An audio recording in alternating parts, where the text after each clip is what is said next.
I'm kind of doing a show right now, right? Yeah, but you said if I came back, you give me a shot. Hey, that's a figure of speech. You ever hear that expression, figure of speech? Guy's being gracious. Well, he's supposed to be Mr. Vegas.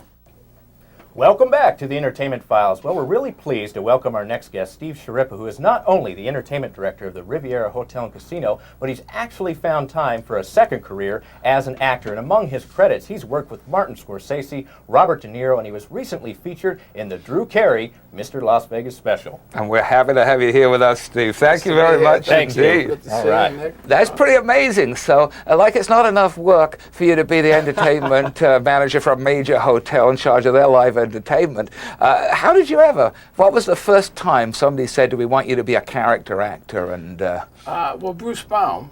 Oh, it was Bruce. Bruce Baum gave me my first part on his show, Sunday Comics. He was directing these short films. And so he just, he said, oh, you would be great in something, like all the guys say, you'd be great in something one of these days. So so he called me to L.A. and I was, scared, because I'm not a performer, and we went to L.A. and it went very well, and we did that skit. It was called Chia Man, and then from there he put me in another one, then the casting person at Fox put me in a couple without him, which really terrified me, because at least I had him as a friend of mine, I didn't have to read. That's right. And then Kevin Pollak put me in something, and then I had read for Casino, which I just got the one day's work, and Fear and Loathing, and it just kind of snowballed a little. This year I kind of got in a little role. You were in that great scene in Casino. As far as I'm concerned, that's a modern day classic. But I got to ask you, what was it like working with Martin Scorsese and Robert De Niro and Joe Pesci? Scorsese was very nice. I read for both De Niro and Martin Scorsese. They were very nice. Like I said, I just was on the movie one day. I wasn't. Guys in town had a lot bigger part than I did. But they were very nice, very polite. And then when we did the scene, Pesci spoke quite a bit. We have some mutual friends. And De Niro was very cordial and pleasant, but it was late at night and everyone was tired. And everyone was nice, but I don't want to bother. I would just love just to work with those two. Just to hang out on the set. You got to give everyone at home a taste of what you do, not the dramatic side to the character actor, but from the Drew Carey special. This is a great clip. Check it out over here. Now, who can tell me what this is? Sally? That's Carpe Diem. 4 voice at Santa Anita 8 to 1. Very good. You've been doing your homework. Well, that was a great special. That was terrific. I want to ask you, you're working with a director these days by the name of Adam Rifkin. I know you've done 2 films with him. And I was a big fan. He did a film with Wayne Newton and James Caan called The Dark Backward. Very bizarre, but unforgettable piece of work. And one of those movies may go up to the Sundance Film Festival. Yeah, he did 2 more. I did 2. One is Welcome to Hollywood. It's kind of a mockumentary. Like a Spinal Tap about a Hollywood, an actor trying to make it in Hollywood, and also Denial, which is starring Patrick Dempsey, Jonathan Silverman, Jason Alexander from Seinfeld, and so he gave me, I was in 2 days' work there, and as a matter of fact, they're screening it soon. I'm going to go out to L.A. The Welcome to Hollywood is, as of now, supposedly going to Sundance, and Adam just wrote the Mouse Hunt with Nathan Lane. Oh, sure. That's right. Release. And also he wrote Small Soldiers, and Jumanji 2 he is writing as we speak. Is this one of your biggest parts coming up?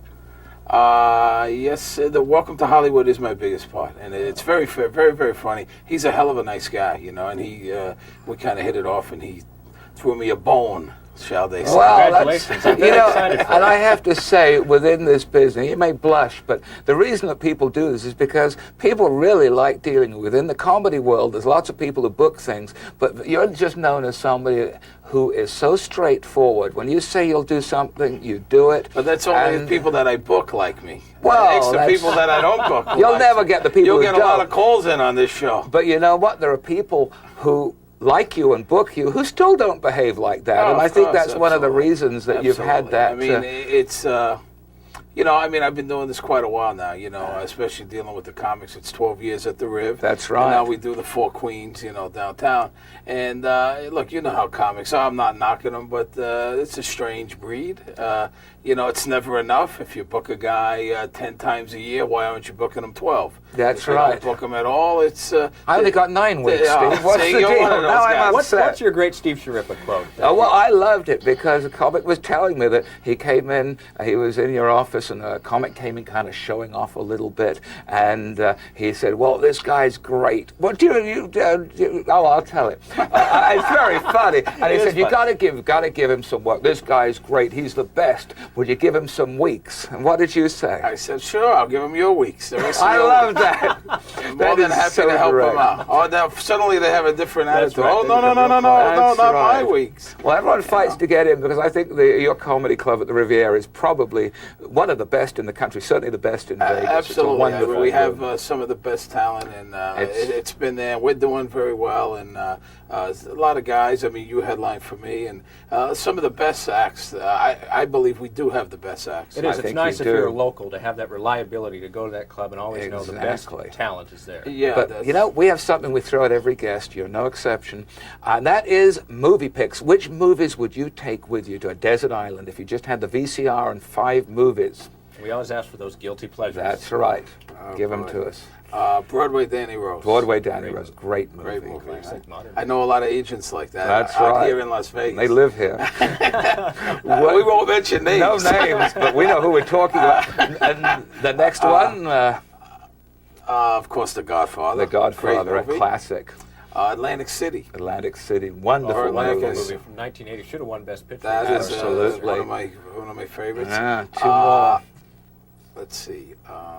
Dirty Dozen. Dirty Dozen. Lee Fabulous. Marvin, Aldrich. Dirty Brown, Dozen. yeah. Yes. And I got to say, Jerry Maguire. I enjoyed a lot. That's Uh, all You great know, those are the movies. kind of movies you can watch again and again. Dirty Dozen, Absolutely. Danny Rose. That's what you're going to Godfather. need if you're stuck on that desert You need island. those movies to watch You know, again. we're going to have to take a break. Would you sit in with us for a little bit? We want to do our video picks for the week, so would you join in with Absolutely. that? That would be great. We're going to take a little break here, and we're going to be back with some video picks right here on the Entertainment Files.